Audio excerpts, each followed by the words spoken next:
ಅವರಿಗೆ ನಮ್ಮ ಮುಲ್ಲಾಗಳೆಲ್ಲ ಬಂದು ಬಿರಿಯಾನಿ ತಿನ್ನಿಸ್ತಾರೆ. ಇವರಿಗೆ ತಿನ್ನಕನ್ನ ಎಲ್ಲ ಬಿರಿಯಾನಿ ತಂದು ತಿನ್ನಿಸ್ತಾ ಇದ್ದಾರೆ. ಎಲ್ಲ ನೀರು ಏನ್ ಬೇಕು ಎಲ್ಲ ಕೊಡ್ತಾ ಇದ್ದಾರೆ. ಎಲ್ಲಿಂದ ಬರ್ತಾ ಇದೆ ಫಂಡಿಂಗು?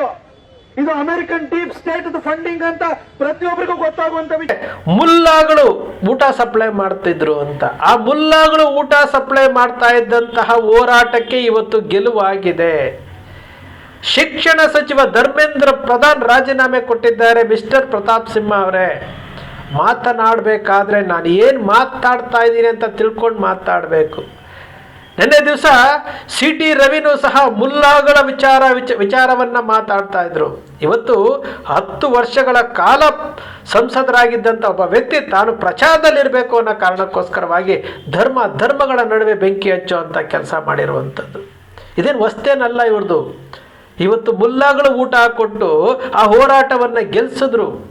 ಮುಲ್ಲಾಗಳು ಊಟ ಕೊಟ್ಟು ಇವತ್ತು ಆ ಸಂವಿಧಾನವನ್ನು ಕೈಯಲ್ಲಿ ಹಿಡ್ಕೊಂಡು ಪ್ರಜಾಪ್ರಭುತ್ವವನ್ನು ಉಳಿಸಿದ್ರು, ಸಂವಿಧಾನವನ್ನು ಗೆಲ್ಲಿಸಿದ್ರು. ಬಾಬಾ ಸಾಹೇಬ್ ಅಂಬೇಡ್ಕರ್ ಅವರು ಏನು ಸಂವಿಧಾನವನ್ನು ಇಟ್ಕೊಂಡು ಅಭಿಜಿತ್ ಏನು ಹೋರಾಟ ಸ್ಟಾರ್ಟ್ ಮಾಡಿದ್ರು, ಇವತ್ತು ಆ ಯುವಶಕ್ತಿ ಗೆದ್ದಿದೆ. ಇದು ಮುಲ್ಲಾಗಳು ಕೊಟ್ಟಂತಹ ಊಟದಿಂದನ ನೀವ್ಯಾಕೆ ಕೊಡಲಿಲ್ಲ ಸ್ವಾಮಿ? ನೀವು ಏನು ಇಡೀ ದೇಶದಲ್ಲಿದ್ದೀರಲ್ಲ, ನೀವು ಯಾಕೆ ಕೊಡಲಿಲ್ಲ? ಅಲ್ಲಿ ಪ್ರತಿಭಟನೆ ಮಾಡ್ತಾ ಇರೋರು ಹಿಂದೂಗಳಲ್ವಾ? ಅಲ್ಲಿ ಪ್ರತಿಭಟನೆ ಮಾಡ್ತಾ ಇರ್ಬೋದು ಹಿಂದೂ ಏನು ವಿದ್ಯಾರ್ಥಿಗಳು ಸತ್ತಿದ್ದಾರೆ, ಅವ್ರಿಗೆ ನ್ಯಾಯ ಸಿಗಬೇಕು ಅಂತಲ್ವಾ?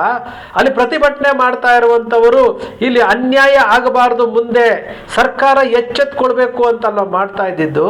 ನೀವು ಯಾವತ್ತಾದರೂ ಅವರಿಗೆ ಊಟ ತಿಂಡಿ ವ್ಯವಸ್ಥೆ ಮಾಡಿದ್ದೀರಾ? ಮಾಡೇ ಇಲ್ಲಲ್ಲ.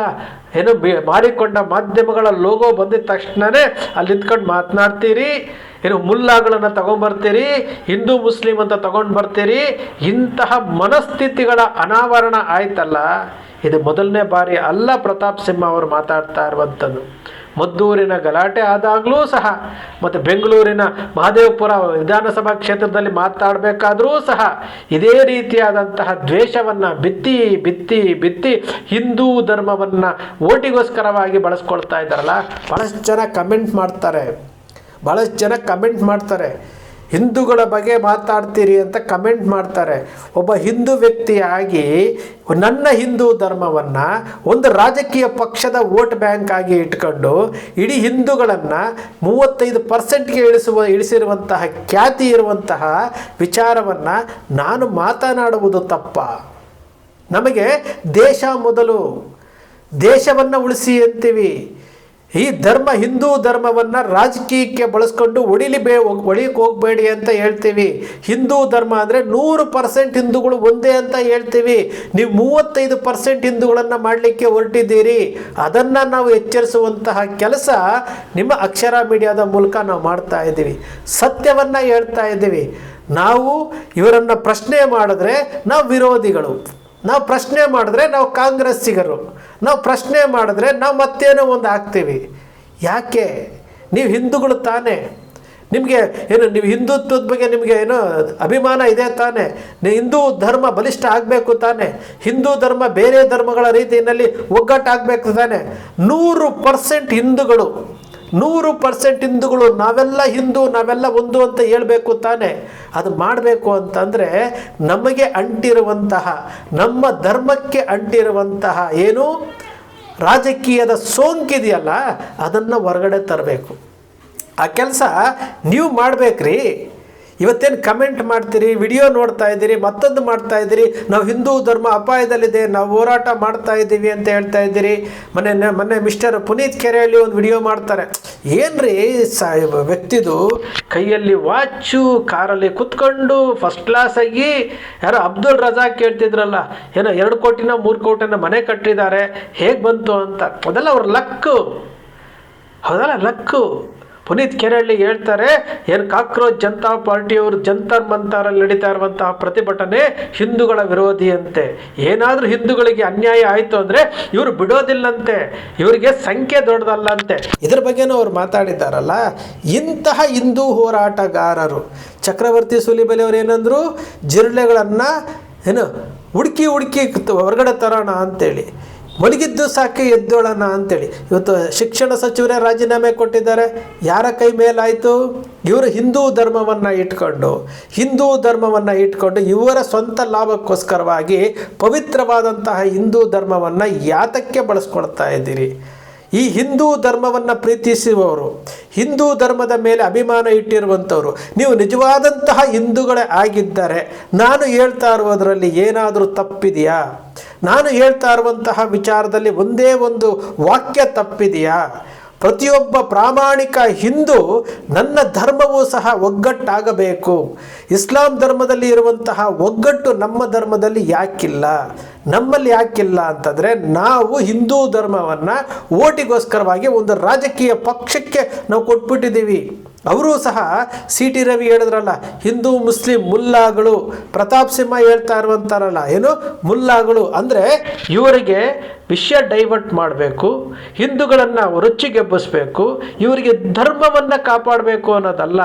ಹಿಂದೂ ಅಮಾಯಕ ಹುಡುಗರನ್ನು ಏನು ಅವರಿಗೆ ಹೋರಾಟಕ್ಕೆ ಬಿಟ್ಟು ಅವ್ರ ಮೇಲೆ ಕೇಸುಗಳು ಹಾಕಿಸಿ ಅವರನ್ನು ಜೈಲಿಗೆ ಕಳಿಸಿ ಅವರಿಗೆ ಕೋರ್ಟನ್ನು ಅಲಿಯುವಂತೆ ಮಾಡಿ ಅವರನ್ನು ಬಳಸ್ಕೊಳ್ತಾ ಇರುವಂತಹ ರಾಜಕಾರಣಿಗಳು ಒಂದು ಕಡೆ, ನಮ್ಮ ಹಿಂದೂ ಧರ್ಮದಲ್ಲಿ ಹಿಂದೂಗಳಿಗೋಸ್ಕರವಾಗಿ ಉಚಿತವಾಗಿ ಶಿಕ್ಷಣ ಸಂಸ್ಥೆಗಳೇನಾದರೂ ಮಾಡಿದಾರಾ ಹಿಂದೂ ಸಂಘಟನೆಗಳು? ಖಂಡಿತ ಇಲ್ಲ. ಕಡಿಮೆ ದರದಲ್ಲಿ ಏನಾದರೂ ಮಾಡಿದಾರಾ? ಖಂಡಿತ ಇಲ್ಲ. ಇವತ್ತು ರಾಷ್ಟ್ರೋತ್ಥಾನ ಪರಿಷತ್ ಶಾಲೆಗಳು ನಡೀತಾ ಇದ್ದಾವೆ. ನೀವು ಅಲ್ಲಿ ಗಮನಿಸಿ ನೋಡಿ, ಬಡ ಹಿಂದೂ ಮಕ್ಕಳಿಗೆ ಯಾರಿಗೂ ಪ್ರವೇಶ ಇಲ್ಲ. ಅಲ್ಲಿ ಹಣ ಇದ್ದವರಿಗೆ ಮಾತ್ರ ಪ್ರವೇಶ. ಬೇಬಿ ಸಿಟ್ಟಿಂಗಿಂದ ಹಿಡಿದು LKG ಇಂದ ಹಿಡಿದು ಪ್ರತಿಯೊಂದು ಆ ಫೀಸ್ ಸ್ಟ್ರಕ್ಚರನ್ನು ನೀವು ನೋಡ್ತಾ ಬನ್ನಿ. ಮತ್ತಿನ್ಯಾತಕ್ಕೆ ಹಿಂದೂಗಳನ್ನು ಒಗ್ಗೂಡಿಸೋದಕ್ಕೂ ಆಗ್ತಾ ಇಲ್ಲ, ಹಿಂದೂಗಳನ್ನು ಸಂಘಟಿಸೋದಕ್ಕೂ ಆಗ್ತಾ ಇಲ್ಲ, ಹಿಂದೂಗಳಲ್ಲಿ ಜಾಗೃತಿ ಮೂಡಿಸೋಕ್ಕೂ ಆಗ್ತಾ ಇಲ್ಲ. ಕೊನೆಯ ಪಕ್ಷ ಹಿಂದೂ ಧರ್ಮವನ್ನು ರಾಜಕೀಯ ಪಕ್ಷದಿಂದ ಬೇರ್ಪಡಿಸಿ ಆ 100% ಹಿಂದೂಗಳು ನಾವೆಲ್ಲ ಒಂದೇ ಅಂತ ತರುವಂತಹ ಮನಸ್ಥಿತಿಗಳು ಇಲ್ಲ. ಪ್ರತಾಪ್ ಸಿಂಹ ಅಂತವರು, ಏನೋ ಸಿ ಟಿ ರವಿ ಅಂತವರು, ಚಕ್ರವರ್ತಿ ಸೂಲಿಬೆಲೆ ಅಂತವರು, ಪುನೀತ್ ಕೆರೆಳ್ಳಿ ಅಂತವರು, ಮತ್ತಷ್ಟು ಜನ ಸುನೀಲ್ ಕುಮಾರ್ ಅವರು ಹೇಳ್ತಾರಲ್ಲ ಹಿಂದುತ್ವ ಅಂತೇಳಿ. ಪ್ರಮೋದ್ ಮುತಾಲಿಕ್ ಅವರು ಕಾರ್ಕಳದಲ್ಲಿ ಸ್ಪರ್ಧೆ ಮಾಡಿದಾಗ ಅವರೊಬ್ಬರು ಹಿರಿಯ ಹೋರಾಟಗಾರರು ಅಂತೇಳಿ ಅವರಿಗೆ ಆ ಸ್ಥಾನವನ್ನು ಬಿಟ್ಕೊಡ್ಬೇಕಾಗಿತ್ತು. ಬಿಟ್ಕೊಟ್ರಾ? ಅವತ್ತು ಆ ಸ್ಥಾನವನ್ನು ಅವ್ರು ಬಿಟ್ಕೊಟ್ಟಿದ್ರೆ ಮಹಾನ್ ವ್ಯಕ್ತಿ ಆಗಿರ್ತಿದ್ರು. ಅವರಿಗೆ ಸೀಟ್ ಬಿಟ್ಕೊಟ್ಟು ಅವರನ್ನು ಗೆಲ್ಲಿಸಬೇಕಾಗಿತ್ತು ಸುನೀಲ್ ಕುಮಾರ್ ಅವರು. ಇವರು ಹಿಂದೂ ಹೋರಾಟಗಾರರು ಅಂದರೆ ಧರ್ಮವನ್ನು ಬಳಸ್ಕೊಳ್ತಾರೆ. ಧರ್ಮದ ಹೆಸರಿನಲ್ಲಿ ಇವರು ಗೆಲ್ಲಬೇಕು, ಧರ್ಮದ ಹೆಸರಿನಲ್ಲಿ ಅಧಿಕಾರ ಅನುಭವಿಸ್ಬೇಕು, ಧರ್ಮವನ್ನು ಬಳಸ್ಕೊಳ್ತಾ ಇದ್ದಾರಲ್ಲ, ಇದು ತಪ್ಪಲ್ವಾ? ಇದನ್ನು ನಿಮ್ಮ ಅಕ್ಷರ ಮೀಡಿಯಾದಲ್ಲಿ ಕೇಳ್ತಾ ಇರುವಂಥದ್ದು. ಯಾವುದನ್ನು ಸುದ್ದಿ ಮಾಡಿಕೊಂಡು ಏನೋ ಬರುತ್ತೆ ಅನ್ನೋದಲ್ಲ. ಇಲ್ಲಿ ತಪ್ಪು ನಡೀತಾ ಇದೆ ಅಂತಂದಾಗ ತಪ್ಪು ಅಂತ ಹೇಳುವಂಥದ್ದು ಪ್ರತಿಯೊಬ್ಬ ಮನುಷ್ಯನ ಕರ್ತವ್ಯ, ಪ್ರತಿಯೊಬ್ಬ ಹಿಂದುವಿನ ಕರ್ತವ್ಯ. ನಾನು ಹೇಳೋದ್ರಲ್ಲಿ ಏನಾದರೂ ತಪ್ಪಿದೆಯಾ? ಹೇಳಿದ ತಕ್ಷಣ ಏನೇನು ಕಮೆಂಟ್ಗಳನ್ನು ಹಾಕ್ತೀರಿ ಅಂತಂದರೆ ನೀವು ಯಾರೂ ಸಹ ಹಿಂದೂ ಧರ್ಮವನ್ನು ತಿಳ್ಕೊಂಡಿಲ್ಲ, ಹಿಂದೂ ಧರ್ಮದ ಬಗ್ಗೆ ನೀವು ತಿಳ್ಕೊಂಡಿಲ್ಲ. ಧರ್ಮವನ್ನು ಪ್ರೀತಿ ಮಾಡುವವನು, ಧರ್ಮವನ್ನು ಸಂಘಟಿಸ್ತೀನಿ ಅಂತ ಹೇಳುವವನು ಯಾವತ್ತಿಗೂ ಸಹ ಒಂದು ರಾಜಕೀಯ ಪಕ್ಷದ ಮುಖವಾಣಿ ಆಗಲಾರ. ಇಲ್ಲಿ ರಾಜಕೀಯ ಪಕ್ಷ, ರಾಜಕೀಯ ವ್ಯಕ್ತಿಗಳೇ ಮುಖ್ಯ ಅಲ್ಲ. ಮುಖ್ಯ ಆಗಿರುವಂಥದ್ದು ದೇಶ, ಮುಖ್ಯ ಆಗಿರುವಂಥದ್ದು ಹಿಂದೂ ಧರ್ಮ. ಅವರವರ ಧರ್ಮ ಅವರವರಿಗೆ ಶ್ರೇಷ್ಠ. ಇದು ನಿಮ್ಮ ಅಕ್ಷರ ಮೀಡಿಯಾ ಪದೇ ಹೇಳ್ಕೊಳ್ತಾ ಬರ್ತಾ ಇರುವಂಥದ್ದು. ಯಾರಿಗಾದರೂ ಒಬ್ಬರಿಗಾದರೂ ಇದರ ವಿಚಾರ ಗೊತ್ತಾಗಲಿ, ಅವರು ಸ್ವಂತ ಯೋಚನೆ ಮಾಡಲಿ, ನಾನು ಹೇಳ್ತಾ ಇರುವುದು ಸರಿನಾ ತಪ್ಪಾ ಅಂತೇಳಿ.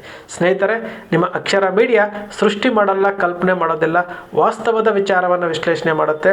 ನಿಮ್ಮ ಅಕ್ಷರ ಮೀಡಿಯಾದ ವಿಶ್ಲೇಷಣೆ ನಿಮ್ಗೆ ಇಷ್ಟ ಆಯಿತು ಅಂದರೆ ಸಬ್ಸ್ಕ್ರೈಬ್ ಆಗಲಿಲ್ಲ ಅಂದರೆ ಸಬ್ಸ್ಕ್ರೈಬ್ ಮಾಡ್ಕೊಳ್ಳಿ, ಪಕ್ಕದಲ್ಲಿ ಕಾಣುವಂಥ ಬೆಲ್ ಐಕಾನ್ ಪ್ರೆಸ್ ಮಾಡಿ, ಶೇರ್ ಮಾಡಿ, ಪ್ರೋತ್ಸಾಹ ನೀಡಿ.